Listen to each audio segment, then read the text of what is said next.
Welcome back to Joy of the Hang, connecting through conversation. I'm your host, Sharon Stevenson. Today's conversation is for every woman who's ever thought, how am I supposed to do all of this and still feel like myself? My guest, Christiana Engert, interior designer, business owner, wife, and brand new mom. On the outside, it might look like she's balancing it all beautifully, but today, we're pulling back the curtain on the real story, the emotional shifts, the relationship adjustments, and the identity stretch that comes with building a business while building a family.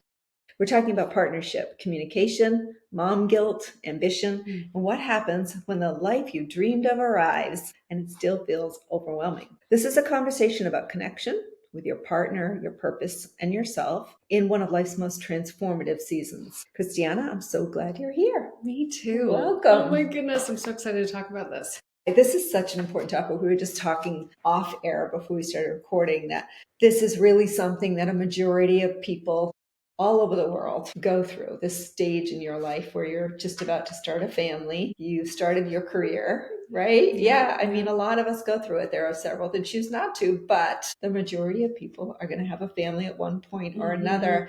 And I love that you're willing to be vulnerable and open about what this phase has brought you so far. So let's get right into it. Take us back to those early weeks of motherhood. What surprised you most emotionally? Well, I'll tell you, this might come as a surprise. I was not ready to deal with any of it. What? What do you mean? So when I took the pregnancy test, I mean, I had my suspicions. I'm like, something's not right. My boobs are hurting. Things are happening. When I took the pregnancy test, I was in complete shock. Like, this can't be real. Were you trying to get pregnant? Not yet. Okay, I mean, we were open to it, Right. but there was kind of a timeline we had in mind. But of course, no one knows if that it could take longer, so we were kind of open to it. I guess for that year. I just had my daughter in October. So we were kind of open in 2025. We were going to think about trying or, pick a date. We were thinking later in the spring. Well, I found out I was pregnant around this time last year. Okay. So I actually was on a really nice little vacation with my parents. We decided to go to Key West, and just coincidentally, when we got back from Key West is when I found out I was pregnant. Thank goodness I didn't throw up on a boat or anything. That would have been I had no idea. It would be the first time, and people throw up on boats. I guess it's true. My parents would have been like, "What's going on with you?" Yes. So there were a few indicators that I was like, something's up. This isn't normal. Yeah. These aren't normal symptoms that I get coming towards a period or anything. So I hadn't really missed my menstrual cycle yet. So anyway, I just happened to have my annual exam, and I said, I think something might be up. We did do a pregnancy test. I'm pretty sure it's wrong. And then she goes, oh, yeah, you are definitely pregnant. Okay. And so she goes, are we happy? Are we excited? I'm like, yeah, I think we are. She let me check. And Sharon, we were just talking about this.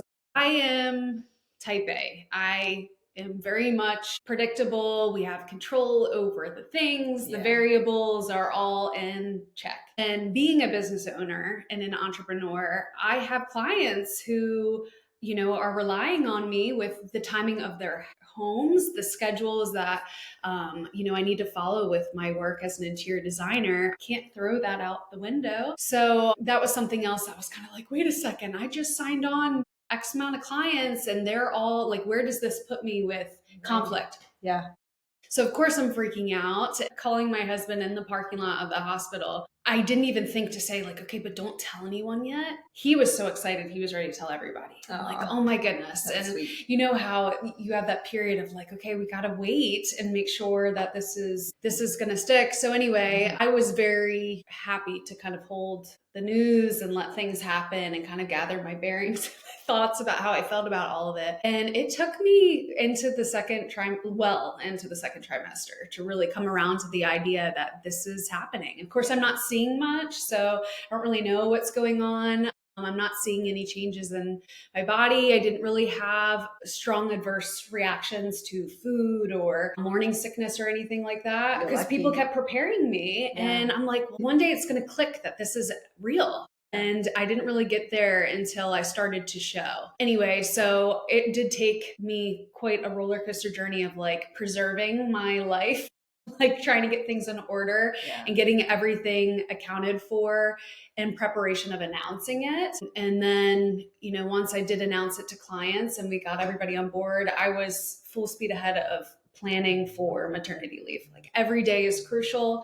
Not only do I have a timeline of when my little bundle of joy is going to arrive, but also every day is crucial for me to get something done for my clients. Yeah. And so I was working late nights, early mornings, getting as much done as I possibly could, knowing that selection still needed to be made. Things still needed to be in order to keep our contractors moving. So it was crunch time for me then. Yeah, I know. I mean, and I love how a new baby or the thought of a new baby just totally disrupts your life, right? I love how they disrupt, especially those of you that are so used to being predictable, right? And having that predictability in your world, and all of a sudden nothing's predictable, right? And I'm just grateful that there wasn't so much disruption that it prevented me from keeping the momentum, because that was something else I was preparing for. It's like, well, if I have to go on bed rest and I didn't prepare for that and I lose a month, and I can't go out to my job sites and check on the progress of things or be making decisions with the contractor and the client. That's all on me. That's of course we found a way to work it out, but those were all the things that I was thinking about. Did you have an assistant?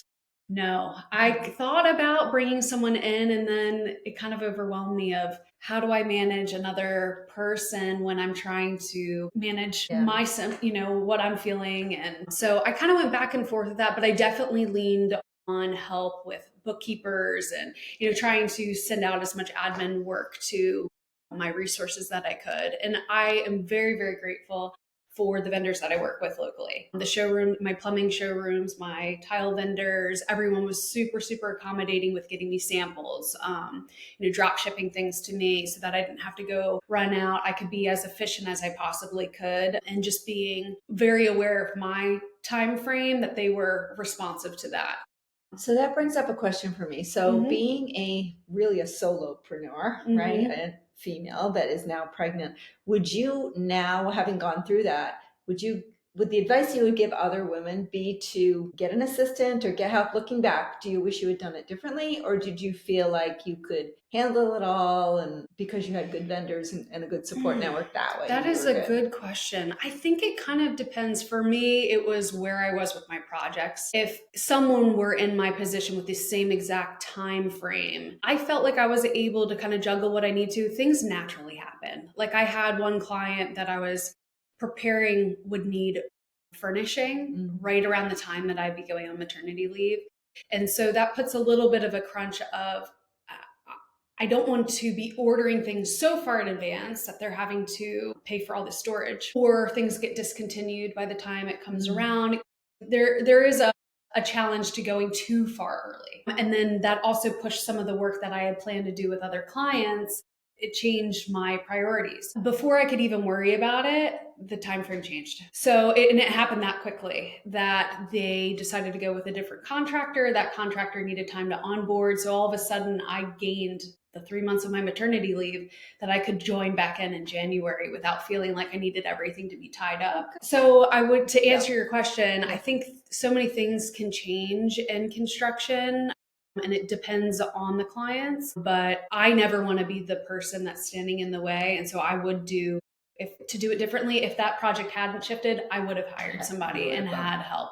Yeah. And I would have had somebody working on, whatever XYZ tasks that I felt like I could healthily delegate. And then the things that I needed to be responsible for, I would knock out. But yeah.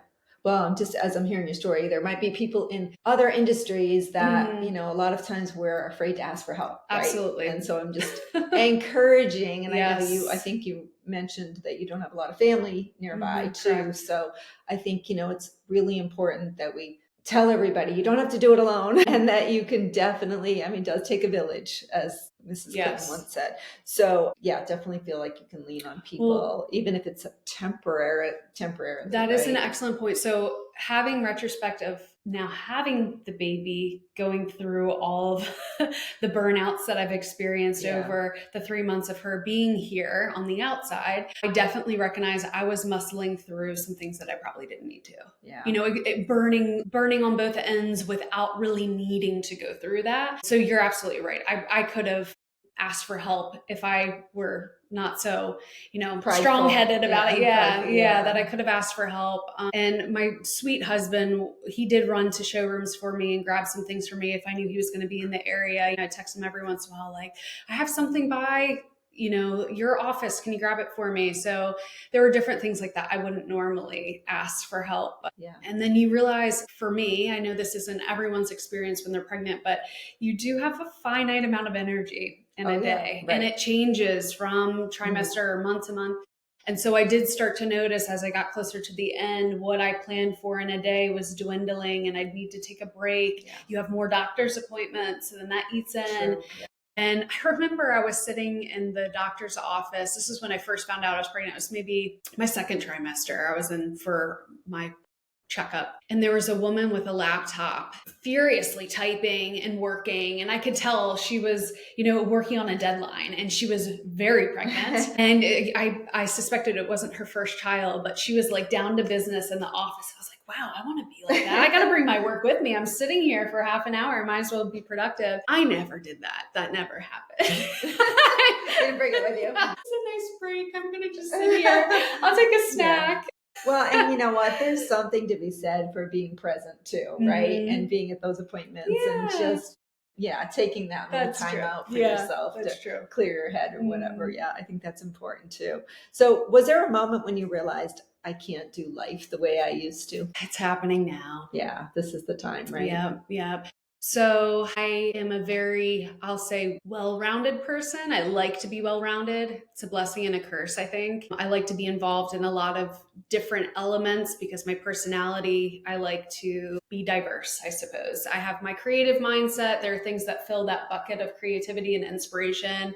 And then I need an outlet of my physical activity that kind of burns out a different mentality. I can overthink too much. So being physically active allows me to kind of shut down some of that overthinking and overanalyzing, the stress relief. And then I have, some socialization activities and groups that I like to be a part of. And as you mentioned, I don't have family here. So these are my communities. This is my village I've created with the different groups that you participate in. Yeah. Correct. And we didn't mention in the intro, but you are a coach for lacrosse. Yes. Right? At Sarasota High School. Okay. Yes, ma'am. So, those women must just love. Oh my gosh. The new baby. I adore her. Yeah. I came to practice yesterday without her. Big mistake. Big mistake. Oh my gosh. Where's Paisley? Yes. Where's Paisley? Yeah. Where's Paisley? I said, well, I'll drive home and I'll pick her up. Leave her here. She can coach you and I'll go back. Yeah. So what's been hard about? So you said that you can't do life the way you used to. What do you find is shifting for you? I think the biggest thing for me is it for my family? My husband and I talk about this a lot. Making decisions that benefit our family. And what does that mean and look like? We kind of butt heads a little bit with what are selfish decisions. Right. Some things I need for me to get through the postpartum time frame. Yeah. I need to feel like me. I don't like saying that I put my identity in work, but it is a business that I created. Frond and Fern Design is me. It is what I'd like to be a legacy. Yeah. And it's something that I feel very passionately about. However, I can set it aside from me. If I needed to put it down or if I moved or something, I know that it would be able to transform and mold as time went along without me really, needing to rely on it, if that makes sense. Yeah, it does. So going back to your question, what is considered a selfish decision to kind of preserve me as Christiana? And what is a decision as Christiana, new mom, looking out for the safety of my daughter? And so I struggle with that a little bit. Coaching is definitely something that I've just always envisioned my daughter being a part of. I've seen many wonderful role models, coaches, friends that have done the same with their children. And it was always something I respected. And I think there is a level of respect among women when we see them doing something really hard, but they're doing it because they see the benefits long term as opposed to the immediate. And that's what I see. That I see my daughter seeing young adults, girls that I'm coaching. She gets to see them in that stage, getting to be around these girls who are strong, confident, they're figuring out the hardest years of their life. Teenage years are hard. So she gets to witness that. And then she gets to witness mom being a coach and being a leader. And she gets exposed to this whole environment that she never would just being at home with me, or in daycare or something. So yeah, and I think it's fabulous you're able to give that to her, because as a mom of two myself, what my daughter, who is now 24, says to me is, you were such a great role model growing up. And they are always watching you. They're always watching to see how you react. Right. And the most important thing I think you can give your child is time. So the more time she can spend with you, watching you do the things you love, the happier she's going to be. Thank you for saying that. Yeah. That's part of the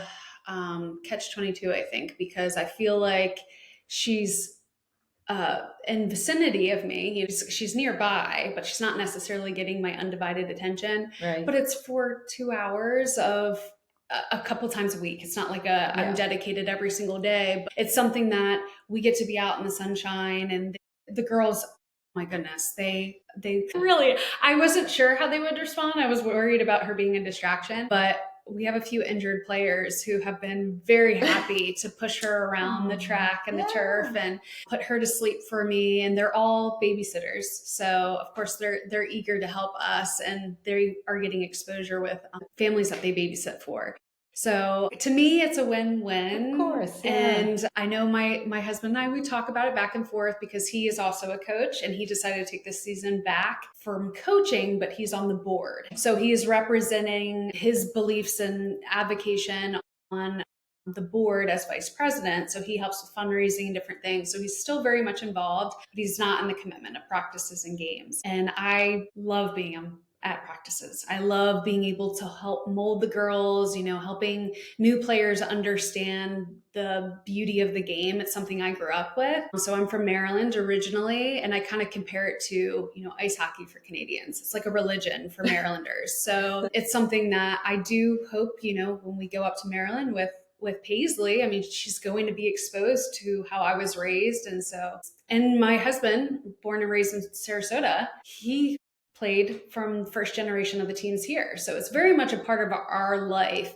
So she will be exposed to it one way or another. She'll be exposed to lacrosse. Yeah. And so anyway, I'm digressing from your question, but the main thing is just making sure I'm making decisions that benefit our family, and not making them because it may make me feel good for that moment in time. I have to be really careful in how I make decisions, because there are so many things that I use to balance myself out. But now I wouldn't say I'm a new person. I'm shedding some layers. Old me is having to give some things up. Happily, I am, because it means I get to spend more time with my daughter. Relationships are kind of changing, prioritizing different friendships, or even family. Conversations with family has kind of changed, and how frequently I reach out to people. So I'm kind of pivoting, and what I've described it to my friends who haven't had children is that it really is a new role with new duties, but you're trying to preserve the old in a way. Where some people might see old you, new responsibilities, they don't see that your hardwiring has changed. They're not seeing the internal changes. Right. As a mom, your brain is totally rewired. Your sensitivities are different. Yeah. You're just aware of so many different things that you weren't before.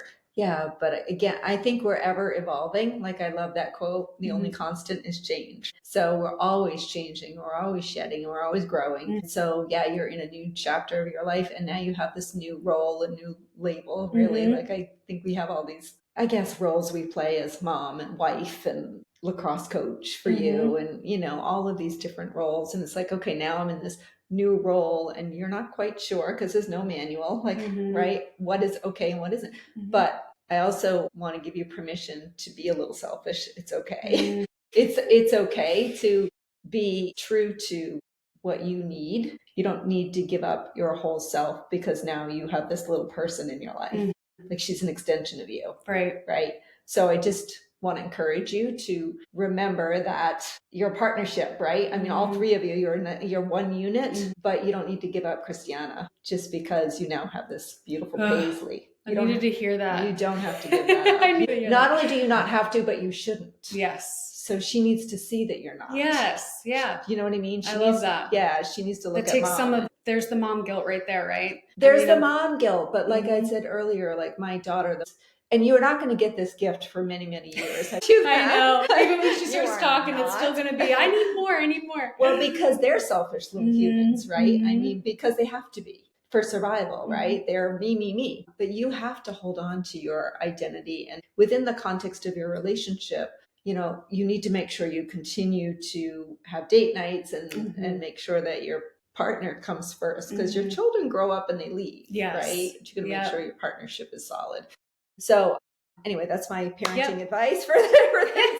There you go. All right. So let's see. We talked about well, maybe we haven't. What do you think the hardest part has been about juggling both roles? Well, you've got 3 roles, but running the business, being a mom, what do you think has been the hardest part about it? Well, we started to touch on it with the partnership. I think the hardest has been on my marriage. I mean, honestly, it's just, we miss each other. We really miss each other. We kind of joke, and I'm sure everyone has a version of this story. You know, even when you get a dog, it's like you're infatuated with this cute little dog, and you're talking in the puppy voice and everything. Yeah. And so now the babies come along, and you're infatuated by this baby, and you're having baby talk with you know, your sweet little one that you can't be separated from. And so I won't say that my husband is jealous of our daughter, but he definitely misses being able to share one-on-one time with me. And that's something that, with all the things, it's like, okay, you got to schedule it in. You got to figure out how to make time for it. And even our date nights, like we really have been adamant about, okay, we got to have at least one date, even if it's carry out, you know, just like setting aside the time that we get to have a meal together. Just connect. And actually look at each other over a table. And of course that changes when you have an uncooperative little one, a baby. Maybe your table isn't ready in the half an hour window that you were hoping it would, or she woke up while you guys were driving over, and all of a sudden what you hope to be a quiet meal where she's napping, she's now wide awake and squirming, and one of us has to get up and take her outside or whatever. So that's happened to us, where it ends up being frustrating, but we try to not be so serious about it. I constantly am saying to my husband, like, we gotta find fun. You know, we can't take life so seriously, and work is serious and stressful, and we're so fortunate to live geographically where we do, to have weather and sunshine that is so conducive to being outside, and just it exudes joy, you know. So we can go to the beach whenever we want. Even if it's a chilly day, it's still, you know, it's better than snow. So, you know, to like go do different activities where we can bring her with us, but still, you know, hold hands on a walk or whatever, and do things that we enjoy doing. Like my husband loves to fish. We love to hike. We're big hikers. And so to take her on a hike with us, she can snooze while we're hiking, and we've got the dog with us. So finding things where we can relax and it not feel like work. I hate saying that parenting is work, but there is coordination that needs to happen. And it is work, you know, and relationships are work. I think people are naive if they think everything is just going to be hunky-dory. No, I wish we could come up with another word, though. It just makes it feel so heavy and taxing, I guess, when you call it that. But you're absolutely right. Maybe it's a practice. Maybe, you know, maybe put together, you know, practices that work for both of you, or, you know, you come up with something creative and fun. But you know what? Also, like I said this before, you have to give yourself grace. You're so early in so new. I can't burn out yet. 3 months. No, not the burnout part, but I think it's like there's an adjustment period, right? And if you have a second child, it'll be easier the next time. But this time, you know, everything is new for all of you. Yes. Right? Even the baby, for all of you. So, you know, I remember that in the beginning when, you know, every time the baby would cry, you'd be like, I got to go get, you know, something's wrong. Well, the baby can cry for a few minutes, right? Like if you guys are having a moment, then have your moment and the baby will be fine. So I think you just have to, you know, but as a new mom, you want to attend to the child, right? And all of your focus needs to be. They need you right now. So, but it's all going to change. And like I said before, when we met, is a year from now, you're going to look back and go, wow, I can't even remember. I know. I can't even remember when she had colic or when she was doing whatever. It's crazy how weeks feels short or long already. And one other thought I just want to throw in there is, with this whole balancing act, there's also expectations that need to be navigated. And I definitely have high expectations of myself, which is silly because I've never done this before, and neither is my husband. And to have expectations on anyone who is literally learning it as it's happening is just ridiculous. And I have to keep reminding myself that we are figuring out. It has been very humbling. And my husband and I have been holding each other accountable, on different things that, like,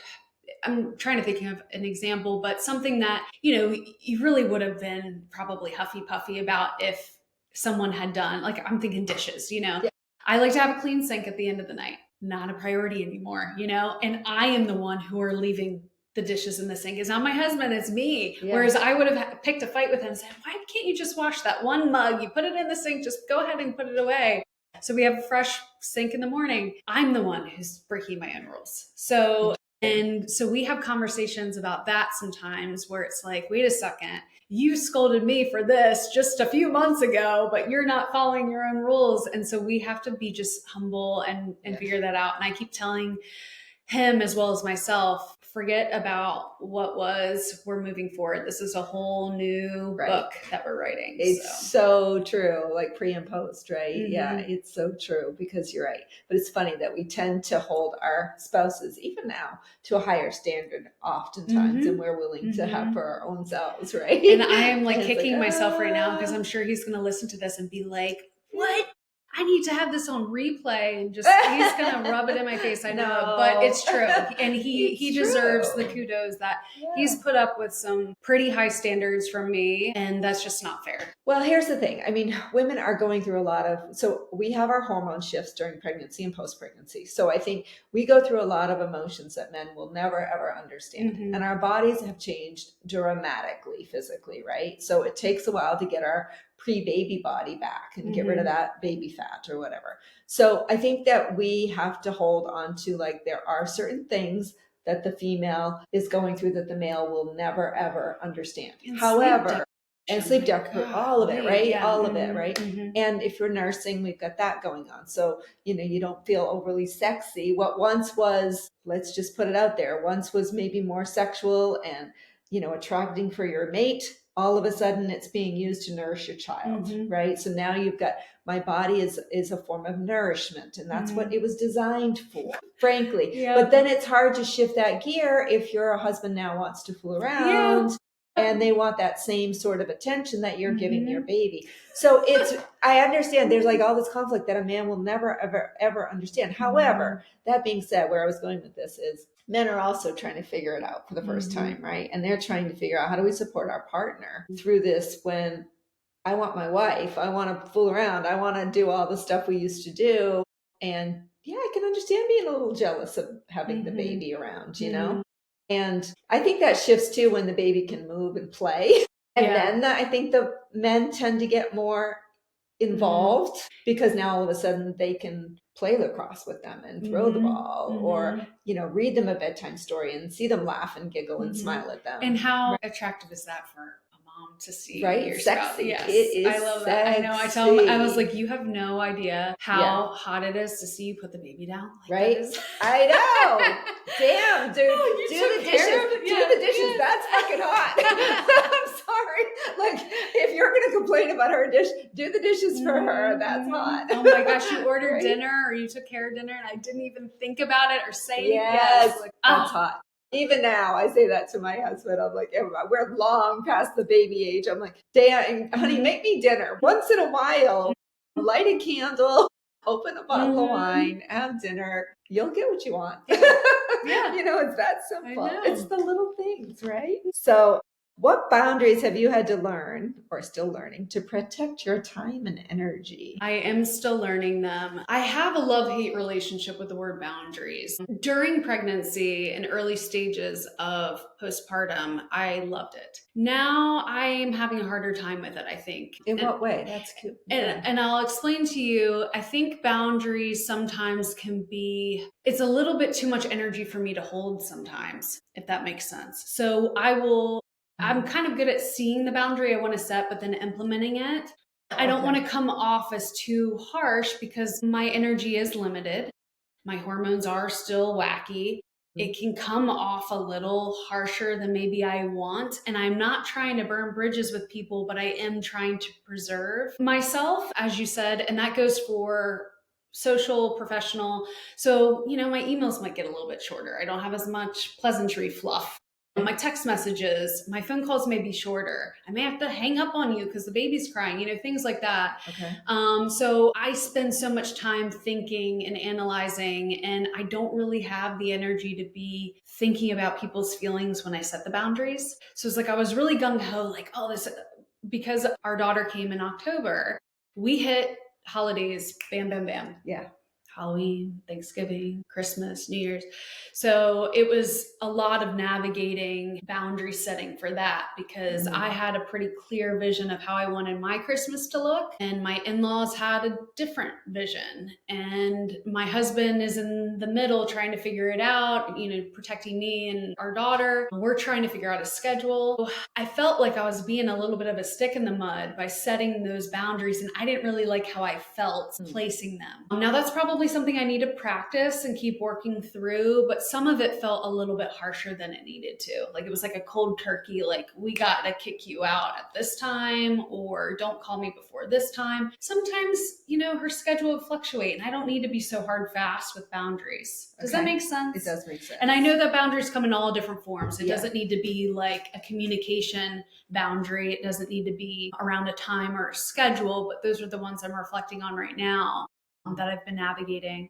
But things change so frequently, like what we were saying with the date nights at dinner. It's like, well, if I said we can't go out to dinner after 7 o'clock because the baby needs to be in bed by then, she's changing so quickly. What I may have just created a boundary around could pigeonhole me and she prove me wrong and say, yeah, I'm not going to bed. And we could have had a really nice dinner, but I set this boundary too harshly. So I try to find loose boundaries that I'm willing to set. There are several that I've kind of communicated with my husband that I think we're still flushing out. A lot of it has to do with closing loops. I feel like that's a buzzword also. We were talking about mental load being a buzzword and then having open loops for women. We just want a task to be closed. I mean, I think really everybody thinks this way. Men think this way also. They just may not verbalize it this way. But closing a loop, like knowing that a task is done. For example, going back to the dishes thing, if the loop is still open and there's a glass in the sink, like my mind, I'm thinking about what is not really done. Right. And sometimes I have the energy to fight that battle. Sometimes I don't. Yeah. And it's such a small thing in the big scheme of things. I know, right? it's and we so make it silly. So big. It's so silly. So that's why with the whole boundary thing, like if there were a boundary to say, okay, we get our housekeeping chores done before we go to bed, like I need help with that. There may be a boundary around that, like we shouldn't be turning on watching a movie until we've gotten everything kind of tidied up so then we can just pass out and go to bed. I have to be a little bit more flexible with that, and some loops just aren't going to be closed the way that I want them to, and I have to let go of that. So yeah, I know, right? You got to focus on the bigger picture. I don't know if I answered your question. No, I think you did. I think too, though, I mean, were there any boundaries around work or anything around that? Well, with work, I don't know if I've been super, super clear about my boundaries. I've kind of made quiet ones to myself. I'm just wanting to be more respectful of everybody's time, just in general. And I'm not speaking about myself because if I have to change her diaper while I'm with a client, they're going to have a little bit of grace for me too. And I don't take my daughter with me all the time, but sometimes my clients want me to. I get excited. Of course, everybody wants to see a baby, but and generally she's been pretty good. I've taken her out to job sites and her chest carrier, she hasn't made a peep. We've gone out to a few visits, and she's been awesome. And actually the guys really on the job site get really excited to see her. So there are some times where it's like, it's life, you know, she's with me. You guys need me to be out there. You need me to show attention to something. This is the caveat. But I also want to be respectful of my clients' time, that they're not feeling like they're having to watch me babysit or watch me mom while I'm really there professionally. And so I struggle with that as well. I would say, again, going back to what is best for my family and what is selfish. I am a professional person. That's very important to me. That's one of my core values but there's transparency and authentic response that needs to happen as a mom, and especially clients who have children or maybe they're newly grandparents, they totally get it. They can relate and they totally understand. They're asking me, to be nicer to myself as well. And they're telling me, offer yourself a little bit more grace, because we've all been there. So anyway, and everybody has that one memory of somebody who was maybe a jerk to them while they were trying to go through this motherhood thing. And that sticks in their mind. And so they do a public service of not repeating that, Yeah. And I love that you can write your own story with this. You can just write your own story. Nobody's telling you how to do it, so that's a beautiful thing. Yeah. So were there unspoken expectations that surfaced once the baby arrived? Maybe that's more for your husband and you. Well, I really do think that men are not educated on what we're experiencing. And I don't mean the physical changes, because some of that you can see, but internally, because I'm learning it still. Even people who warned me or told me about it, I didn't understand. If somebody says mom brain to you, to me, that just seems like, okay, you might space out a little bit, you might be forgetful, but I really did not understand what that meant and how quickly just my coordination even fails being sleep deprived. Yeah. I'm like, I can't tell you how many dang things I've dropped. I'm like, what is going on? Like, how many things I've knocked over? Just because you're tired. Yes. And it's funny, I've heard people say, don't cry over spilled breast milk. And I think about that all the time when I'm like, oh my gosh, I just dumped it everywhere. Like that was precious. I spent so much time sitting, pumping or whatever. And so it's funny to me to think all these things that you can spell it out and try and prepare somebody, but oh my gosh, they're going to have to figure out how bad it really is, or I guess I should say how difficult it really is on their own. And every woman experiences it differently. I didn't have any postpartum depression or any of that. So everybody has different experiences. And there's an inner dialogue. So if you are not self-critical, and maybe you're not like me, or you have a really good support system where you can get that needed sleep plugged in every once in a while, or maybe your husband is at home and able to help. He works from home, and so you're able to tag team a little bit differently. So everybody does have a different dynamic process of how they go through it. But I definitely had high expectations of myself getting back to a normal. And I realized recently, or I'm realizing it now, I'm not going to be going back to a normal. I'm creating a new normal. As you said, I'm writing my new story. And I will try and hold on to elements, but it will never be the same. Like I was thinking the other day while I was coaching, I had Paisley with me. My coaching is never going to be the same as it was, because my mind is divided. The girls I'm coaching are getting elements of me, and they're getting my expertise and bits, but they're not going to get my undivided attention the same way that they did before. Even if I don't bring my daughter with me to practice, there'll be occasions that she doesn't need to come. But I'm still a different person, how I talk to them is different.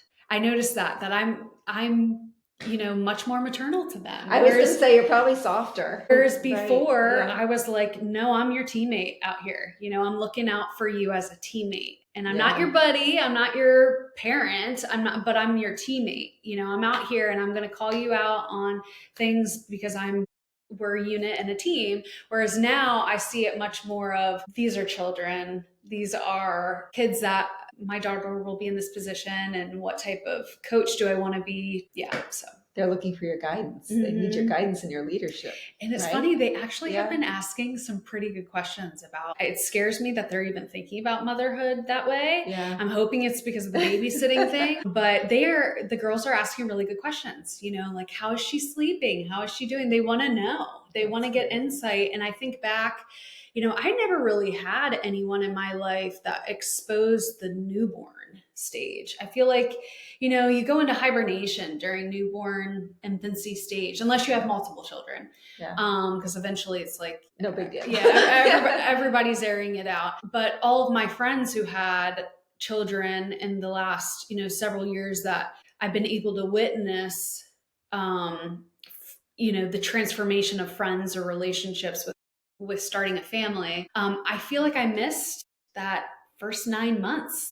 I don't really know what happens because they go into hibernation. They're trying to figure it out. They're not really exposing their skeletons. And not to say that I want to be doing that either, but I think it's still helpful. So us having this conversation, I'm hoping someone out there finds this helpful. And of course, leaning on a village or a group of people. I learned I didn't know how to ask for help, like what help I could get. What do I need to do? Like, what is necessary for me to do for my daughter? And what can I pass out? And I didn't know what that looked like or what that meant. And so it took me a while to figure that out. And then now here, I'll keep going with the lacrosse discussion. I can take her to practice and I have these teenage girls who are able to push her around, and it relieves me of stress. And I see that they're having fun.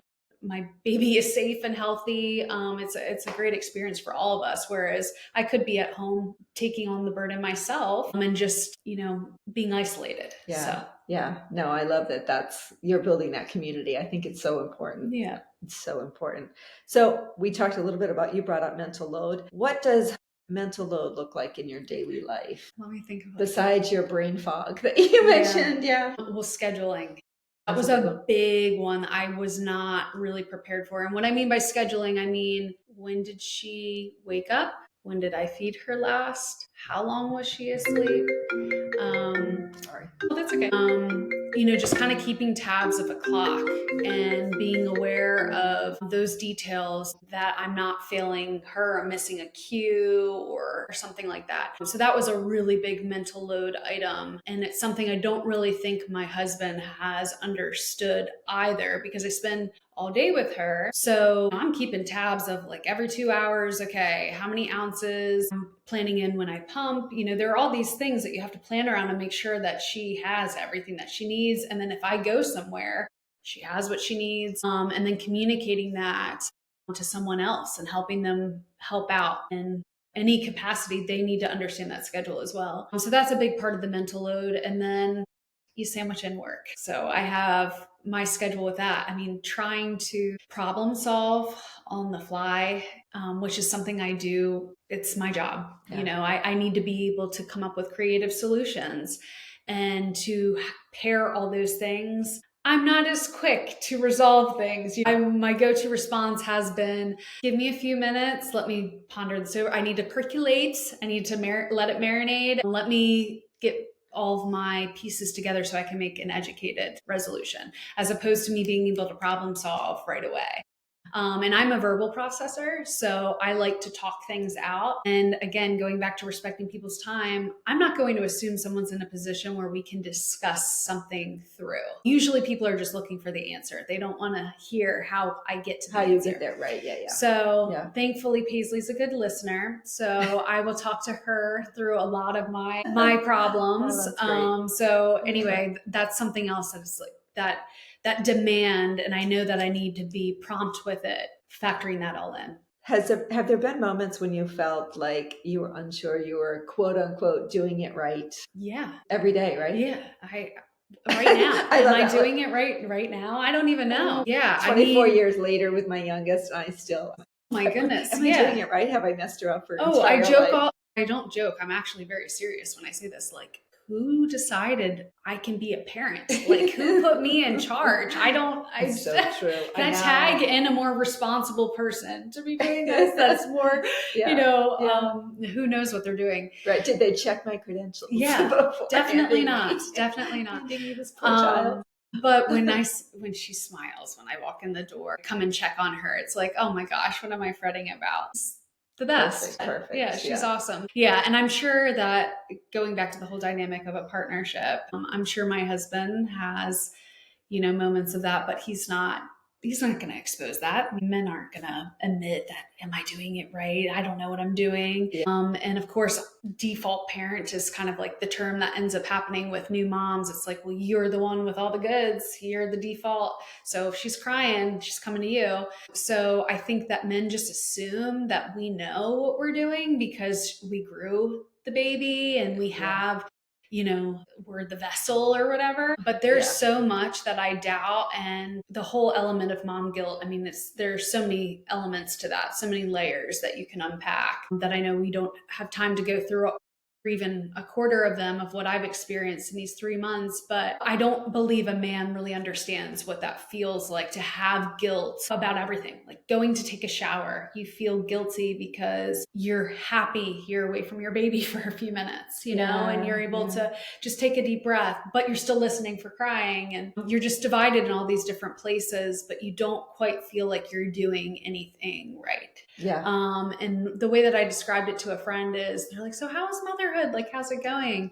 And I said, everything is depleted. My mind, my body, just everything is pretty much trash. But my heart is fuller than it ever has been. And, yeah. How do you explain that to someone who doesn't have a child? They're never going to understand it. But I couldn't imagine the growth of my heart over such a small period of time. Yeah. And I know it will continue. I see her do her firsts each time. Gosh, wow. I know. It's just a whole world of wonder. It really is. It's a beautiful thing to watch. I love watching my kids become the young adults that they've grown into. It was just magical for me. So I'm really glad that I always say I participated in their journey. I participated in it. They took the journey. Yeah. I just got to be a witness to it. And that does take a little bit of pressure off. Like, am I doing it right? Aiding them. I mean, obviously I'm keeping her alive. I have a very crucial role now, but that won't be the case forever. And she is an individual. Someone corrected me the other day. We were trying to decide if she looked more like me or my husband at this point. When she was first born, very much my husband. But then there are elements, like I'll take a picture of her, and when I look at the picture later, I'm like, wow, she really looks like me. Yeah. But at the time I took the photo, I didn't think so.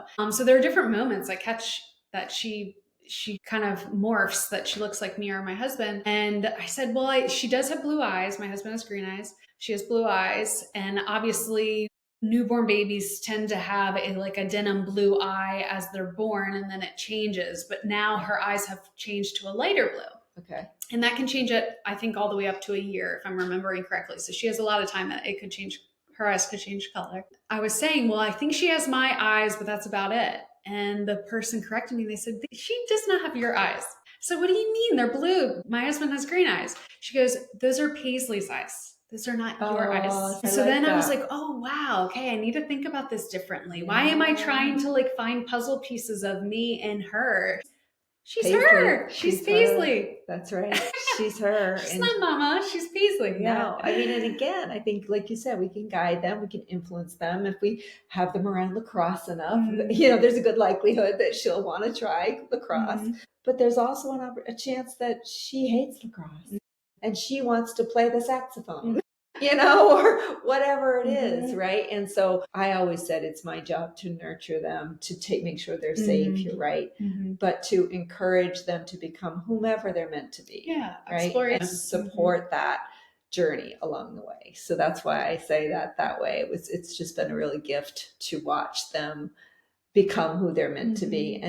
And we give them confidence, hopefully, because they know they're safe and loved, right? Yes. So they get to explore. It's awesome. It's just an awesome, I can't imagine not being a mother. Like, motherhood has been the best thing in my entire life. So, and I will say about your husband, I just want to go back to that a little bit. So I had another guest on the show towards the end of last year, and she is a badass corporate woman, works for a large wealth management firm. She's a badass. She always has. Her husband is also, a very, I guess, well rounded man, I guess, in his career as well. So they're both career driven people. And she tells a story about one time her daughter had to be taken, they had a carpool or whatever for taking her to Girl Scouts or something. And the mom was away traveling on a business trip. And the daughter calls and says, "Hey, who's doing carpool today?" And she's in another state. And she goes, "Well, isn't your father there?" And she goes, "Yeah, Mom, but he doesn't know anything." Right? And she goes, "You know what? You're right. He doesn't know anything. And that's not a diss on my husband. That was just, women are so wired to be multitaskers and to take care of the scheduling and make sure the feedings are happening and make sure your whole family gets dinner at dinner time, or, so we are making sure that everybody is taken care of, and in our minds or schedules, however you do it. Men, though, like she said, my husband would happily have taken her, but he needs to be told. I know. He's not going to think himself the way we do. This is so real for me. Yeah, he's not going to think the way I do, that these things need to get done. Well, and oh my gosh, that is so true. I literally was thinking about this last night. I was like, why isn't he more aware? Like, he has eyeballs. Can he see what I'm seeing? I mean, it's like the joke, like, where's the ketchup in the fridge? It's on the door. I don't see it. You go and you find it on the door. Right. It's right there. Yeah. So,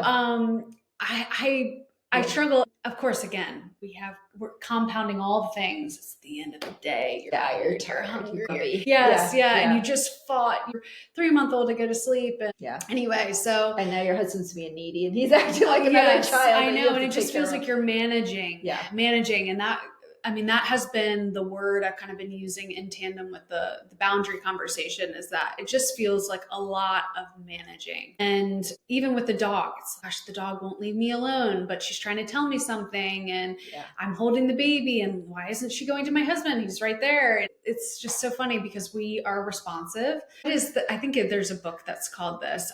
Men are like waffles, women are like spaghetti. Have you heard of this before? No, I might be saying it wrong. Men are from Mars, women are from Venus. Yeah, there's that book.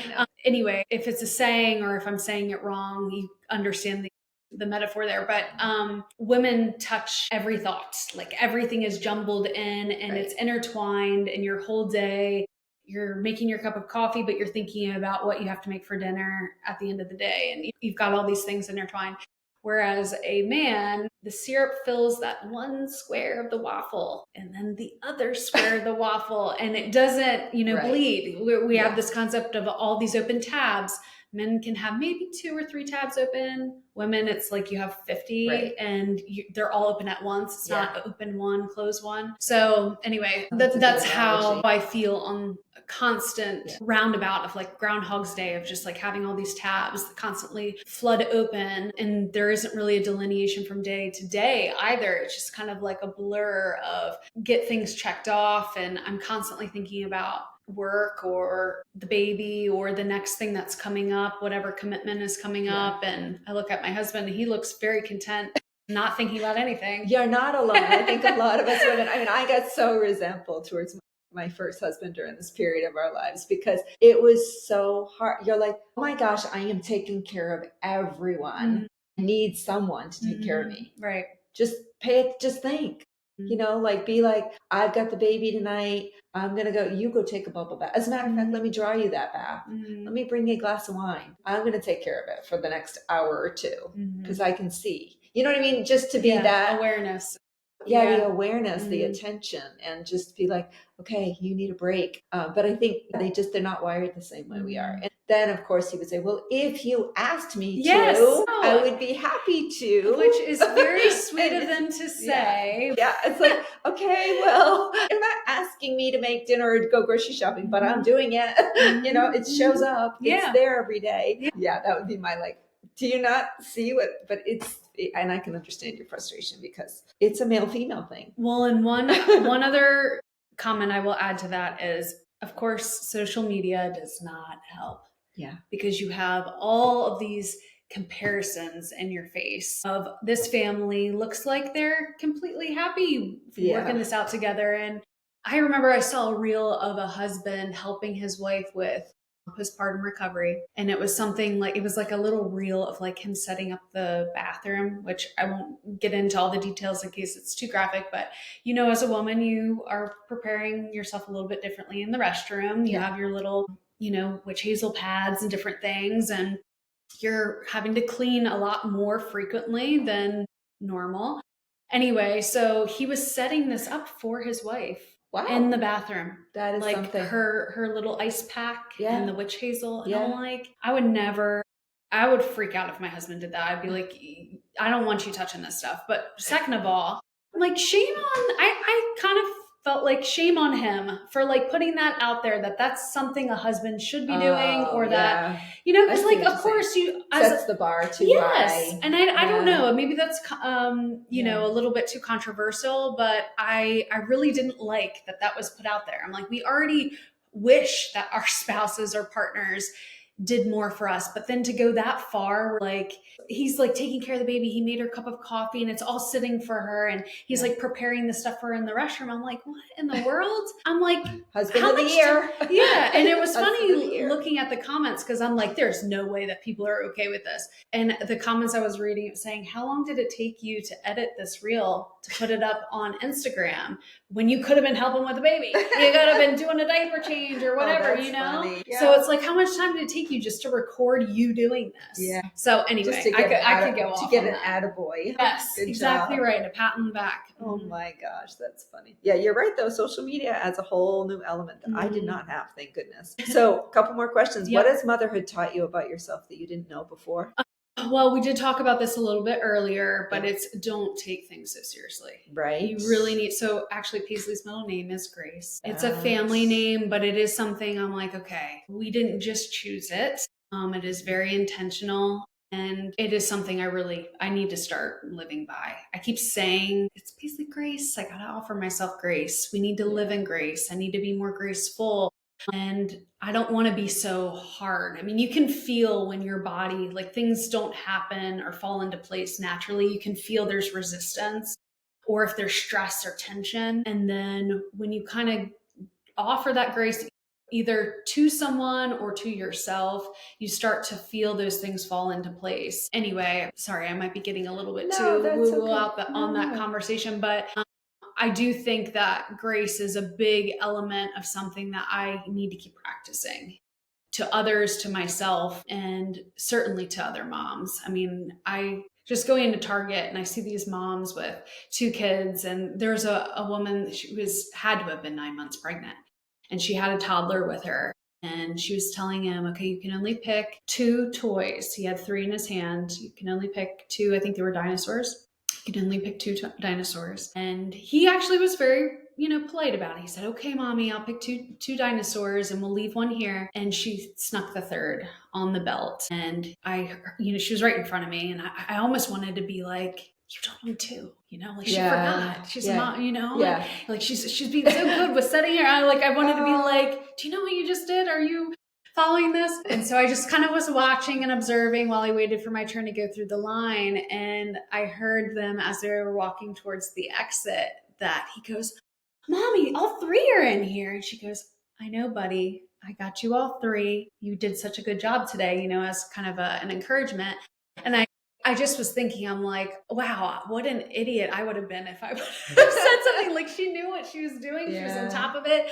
I mean, talk about that was a lesson. Multitasking, everything. And I wanted to go say something to her, but of course I kind of chickened out. But if she's out there listening to that mom out there that was at Target that one day, it was just something that really enlightened me, that it's like, oh my gosh, you don't have to be so firm and you don't have to be so hard. And then I was thinking, gosh, what a sweet brother he's going to be to that baby, that he's going to be a sibling who wants to share. And I mean, I know that not everyone can have access. Having 1 toy is better than nothing. To have 3, wow. But I just keep thinking, sharing is something I probably wouldn't say was my strong suit as a kid. I was the baby. Yeah. So I didn't share as well as probably my older brother. And I talked to my husband, he's the oldest, and he's a good sharer. So I always joke that I was like, I really hope Paisley gets your qualities of sharing, because I never really was good at that. So anyway, I see that grace could really benefit our whole family if I keep practicing. I love that. So this could be the advice you want to give, but if you could give one piece of advice about staying connected during big life transitions, what would it be? Connected to self and connected to your family, however you want to interpret that.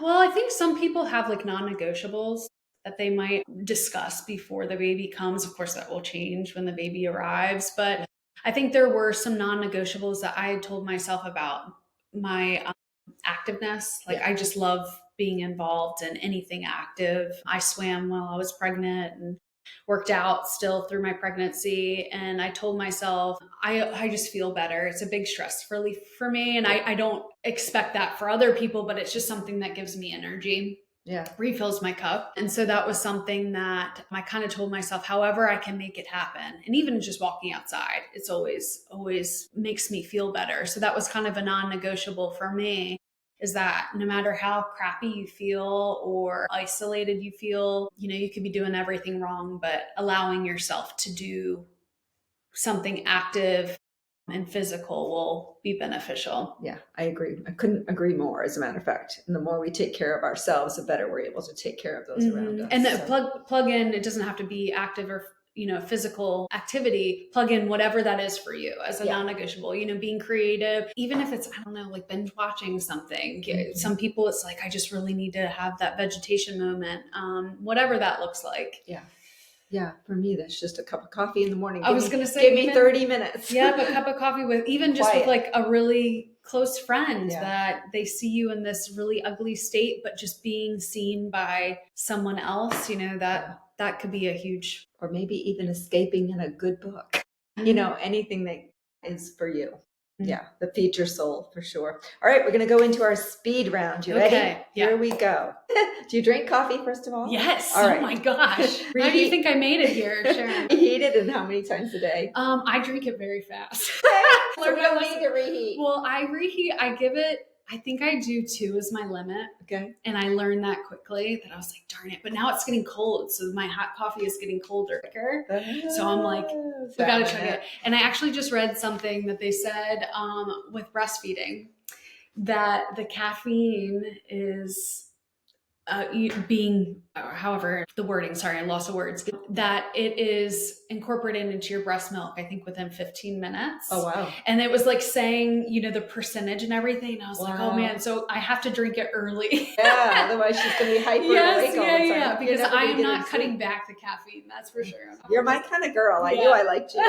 I gave up coffee during my pregnancy. I did switch to decaf. Oh my word. I did. I didn't. Good for you. But I went right back to it, right when the kids were, after the kids were born. Yeah, it's and I don't even love the taste of it, because now I drink it black, but it's that, I don't know, it's just that habit of having routine. Yeah, to me, it's very comforting. And I will say, for me, I am not a big breakfast. I love breakfast food, but I don't like to eat breakfast first thing. Yeah. And you have so many windows between feedings, nap time, and all that. Yeah. So coffee gets me through to like lunchtime. I kind of need to, and I do put, some additives. I have a protein supplement I put in to kind of help me. I should do have that. some sustenance. Yeah, that's a good idea.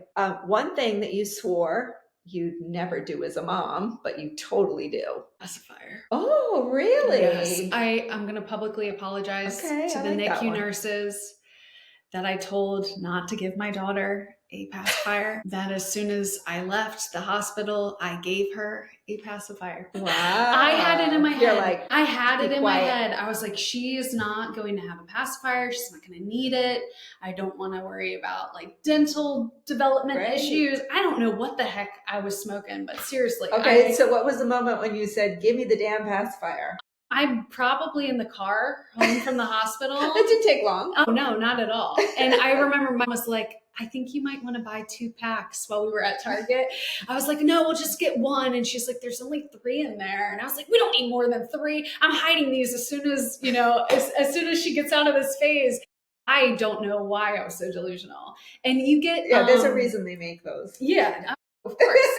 And of course, in the NICU, they're like handing them out. And I'm like, I don't hide them. I hid them from the nurses. I did. Because I was like, I don't want her to have this. She needs to... Self-soothe. And I don't know why in my head that was such a hard, fast thing for me. But now, thank God for pacifiers, holy cannoli. And now she has found her fingers. So she has her fingers to self-soothe, but she is very happy with the pacifier. I am so glad you shared that. I love that. And I feel terrible because they even wrote on the dry erase board in the NICU, like, go pacifier. Yeah, mom prefers no pacifier. Please use white noise. You know, they really want to say, Mom will lose her shit. Right? If you give her pacifier. Like, you wonder what these nurses really want to write on that. Well, and I couldn't swaddle. Like, I don't know how to swaddle. I tried to learn how to do the old school. And my husband, like the burrito making.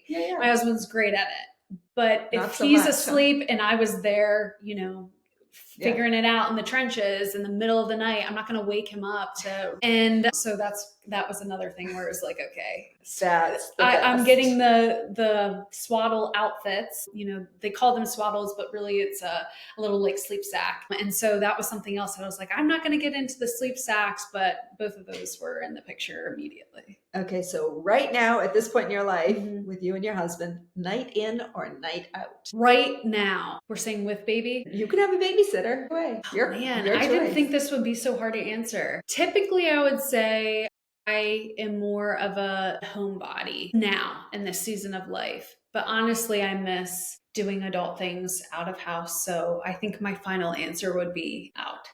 And honestly, I'm okay bringing the baby. I like taking her places. Fun for me to incorporate her into things we like to do or liked past tense to do. And we have such a pedestrian friendly it's easy here area.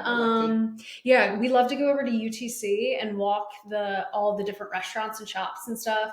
And they're pretty quick eats. Like you can pop in and grab what you want, or if you want ice cream, something like that. So we've been doing things like that and I really enjoy it. Okay. What is one word you would use to describe this season of life? One word. Chaotic, I feel like, is a little cliche, but I'm going to go with humbling. I really do think that this season has been very humbling in the best way possible. I am so beyond blessed to have a healthy baby and to have created a job and a business that allows me to be with her and do my passion. And that, I mean, I never knew that would be possible. I wasn't even interested in it until recently. I would say humbling. And I see people differently. I see moms and dads differently. I see my mom differently. So it's all very eye-opening and humbling. And I am now recognizing, I'll call them role models, but they're dear, dear friends of mine in a different generation that I really hear them differently too. What they say resonates a little bit differently. When people give advice, sometimes you're not really ready to receive it, but certain people, and I see the way that their children have been raised, and I see that the relationship they have with their children, whether they're adults or still kids, and the opportunities that they've been able to provide for their children, it all appears very differently to me now. Very good.